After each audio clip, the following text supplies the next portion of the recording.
आदाब नाज़रीन, मैं हूं रहमत कलीम और आप देख रहे हैं भारत एक्सप्रेस उर्दू। फ़लस्तीन और इसराइल के दरमियान जंगबंदी ज़रूर है, लेकिन इस जंगबंदी के दरमियान यरूशलेम से लेकर के वेस्ट बैंक तक मौत ही मौत है। गोलियां चल रही हैं और आम शहरियों की हलाकतें हो रही हैं। लेकिन एक दूसरी बड़ी खबर यह है कि इसराइल के वार कैबिनेट में अमरीकी वज़ीर ख़ारजा बैठा हुआ है। तीसरी तस्वीर यह है कि गजा में जिन इलाकों को इसराइल ने बमबारी के जरिए ज़मींदोज़ किया था, उन इमारतों के मलबे में दबी हुई लाशों से बदबू निकल रही है और बदबू पूरे इलाके में फैल रही है, जिससे बीमारी का खदशा है। मौजूदा मंजरनामा फ़लस्तीन में क्या है, गजा में क्या है और इस जंगबंदी के ख़त्म होने के बाद क्या कुछ हो सकता है, आगे मुस्तक़बिल क्या कुछ खदशात हैं, क्या उम्मीदें हैं, इन तमाम हवालों से बाज़ाब्ता तौर पर बात करेंगे और तस्वीर को साफ करने की कोशिश करेंगे। डॉक्टर खालिद रज़ा खान, भारत एक्सप्रेस उर्दू के एडिटर, आज हमारे साथ स्टूडियो मौजूद है। बताएंगे कि आगे क्या कुछ फ़लस्तीन और गजा में जो कुछ चल रहा है या इसराइल के दरमियान जो चल रहा है उसमें क्या कुछ हो सकता है। डॉक्टर साहब, बहुत बहुत शुक्रिया। सबसे बड़ा सवाल तो यही है कि अमरीकी वज़ीर ख़ारजा इसराइल के वार कैबिनेट में क्या कर रहा है और उसके होने का क्या मतलब निकाला जाए। ये तो हम तमाम लोगों की समझ से परे है कि ये वॉर कैबिनेट या किसी मुल्क की जो अपनी कैबिनेट है जिसकी मीटिंग हो रही है, उसमें एक गैर मुल्की जो वज़ीर ख़ारजा है वो क्या कर रहा है, ये एक बड़ा सवाल है।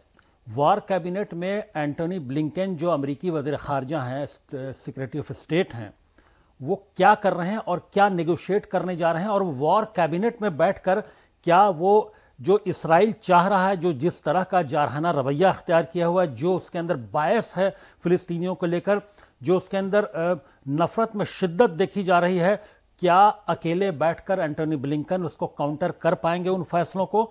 ये मुझे नहीं लगता, क्योंकि इससे पहले एंटोनी ब्लिंकन जब अपने पहले दौरे पर आए थे इसराइल, जब जंग का आगाज़ हुआ था, उसके बाद तब उन्होंने बेंजामिन नेतन्याहू से मुलाकात के दौरान इसराइल में कदम रखने के बाद, तेल अवीव में कदम रखने के बाद उन्होंने यही कहा था कि अपनी यहूदी आइडेंटिटी को उन्होंने दुनिया के सामने उजागर किया था कि एंटोनी ब्लिंकन ने ये पूरी मीडिया के सामने कहा था और दावे के साथ कहा था कि वो एक यहूदी के तौर पर यहाँ आए हैं और हालात जानने के लिए आए हैं, खैरियत जानने के लिए आए हैं और साथ देने के लिए आए हैं। अब जब वो उस हैसियत से वो पहली बार वहाँ पर गए हालात जानने के लिए, मुलाकात के लिए कि इसराइल किन हालात से गुजर रहा है, जबकि इसराइल की तरफ से जारहाना रवैया बुरी तरह से अख्तियार किया जा चुका था, तो आज भी वो एक किस हैसियत से बैठे हैं, ये पूरी दुनिया को उस अगर पहले बयान को देखा जाए तो उससे अंदाज़ा लग जाएगा कि वो वॉर कैबिनेट में, इसराइल के वॉर कैबिनेट में किस हैसियत से बैठे हैं। अगर हम इसराइली वज़ीर आज़म के बयान को कोट करें, उन्होंने ब्लिंकन के होने के बारे में बताया कि सबसे पहले अमेरिका का शुक्रिया अदा किया उन्होंने और कहा कि हम अपने वार कैबिनेट में ब्लिंकन को ये बताएंगे कि हम इस जंग के दूसरे मरहले में कब, कैसे और कहाँ से कैसे दाखिल होंगे, यानी सेकेंड फेज जो होगा वार का, उसके बारे में उन्हें ब्रीफ करेंगे। एक तरफ अमेरिका परमानेंट जंगबंदी की बात कर रहा है, दूसरी तरफ जंग के सेकंड मरहले के लिए होने वाली मीटिंग या उसके लिए खाका तैयार हो रहा है, उसमें भी अमेरिका शामिल है। तो ये अमेरिका का रोल कैसा नजर आ रहा है, चाह क्या रहा है अमेरिका, जो कह रहा है उस पर भरोसा किया जाए? यही तो समझ से परे है ये बात कि एक तरफ अमेरिका अब इस स्टेज पर इतने लोगों को के कत्लेआम के बाद अब वो किसी तरह से राजी हुआ है कि जंगबंदी परमानेंट होनी चाहिए, परमानेंट सीज फायर होना चाहिए। ये बातें अब उठने लगी हैं, ये बातें अब अमेरिका, जो बाइडेन भी बोल रहे हैं और अमेरिकी तमाम महकमे भी जो आला हुक्काम है वो भी बोल रहे हैं।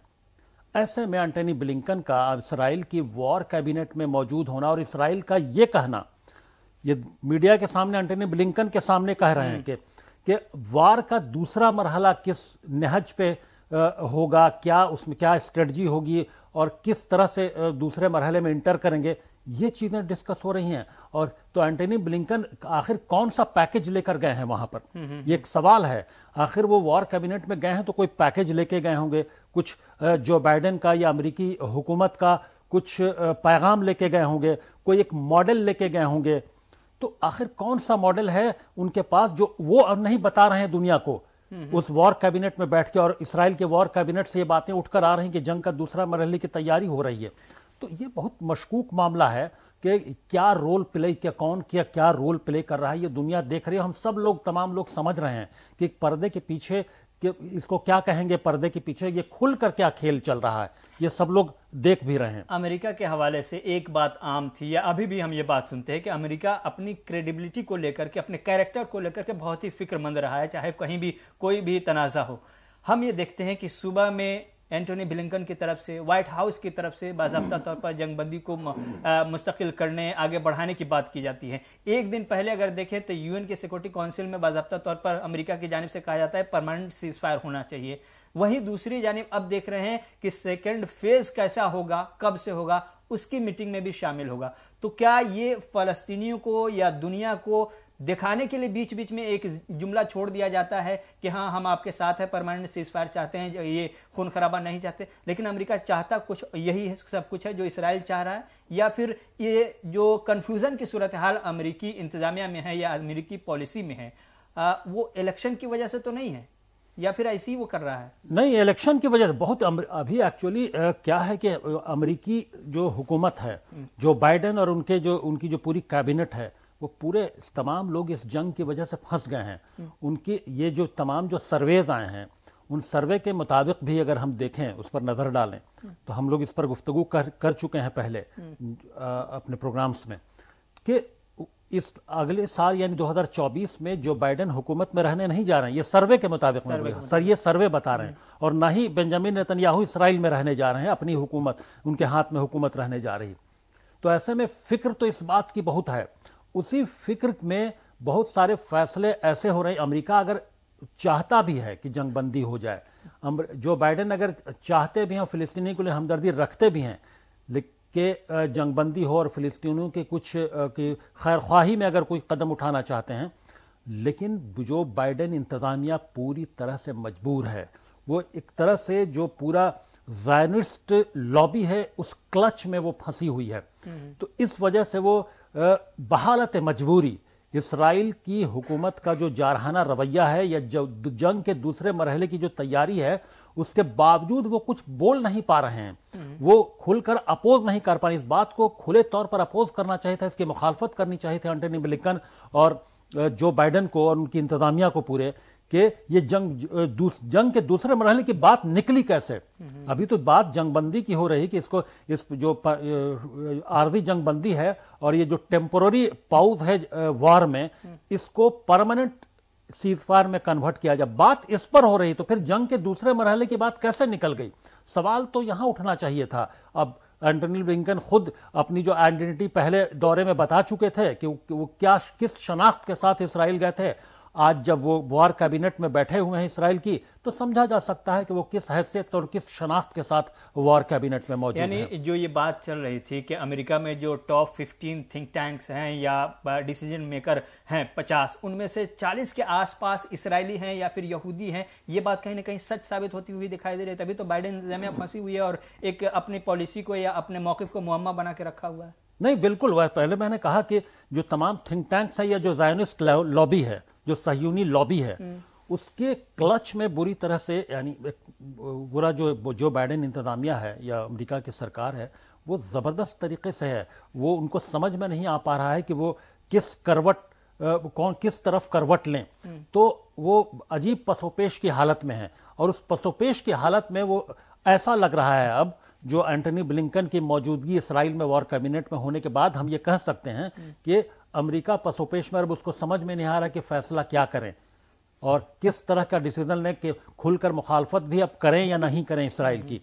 तो ये पूरा यहूदी कब्जा है, समझे एक तरह से कि इसराइल में तो इसको पूरी तरह से यहूदी कब्जा न कह के हम सहयूनी कब्जा कहेंगे। ज़ायनिस्ट कब्जा जो है, कब्जा ही अमेरिका पर भी होता हुआ बहुत ऐसे यहूदी हैं अमेरिका में, इंग्लैंड में और खुद इसराइल में, जो इस जंग की खुली मुखालफत कर रहे हैं। हाँ। बेंजामिन नेतन्याहू की हुकूमत की मुखालफत कर रहे हैं, और यही यहूदी हैं जो बेंजामिन नेतन्याहू को हुकूमत से उखाड़ फेंकने को तैयार बैठे हैं, और बुरी तरह से। और इसी बुनियाद पर यह कहा जा रहा है कि अगली बार बेंजामिन नेतन्याहू सरकार में नहीं आ पाएंगे, क्योंकि ये यहूदियों की ही मुखालफत है, इसराइल यहूदियों का ही मुल्क है। तो हम तमाम यहूदियों को कटघरे में नहीं खड़ा कर सकते। जो सहयूनी ताकतें हैं, जो ज़ायनिस्ट लॉबी है, हम उसकी बात कर रहे हैं कि उस शिकंजे में امریکی سرکار جکڑی ہوئی نظر آتی ہے. اوکے، اب دوسرا جو منظرنامہ بدلتا ہوا دکھائی دے رہا ہے یا جو دوسری تصویر بن رہی ہے، غزہ میں ہم دیکھ رہے ہیں کہ وہاں تو شانتی ہے، بمباری نہیں ہو رہی، لیکن ایک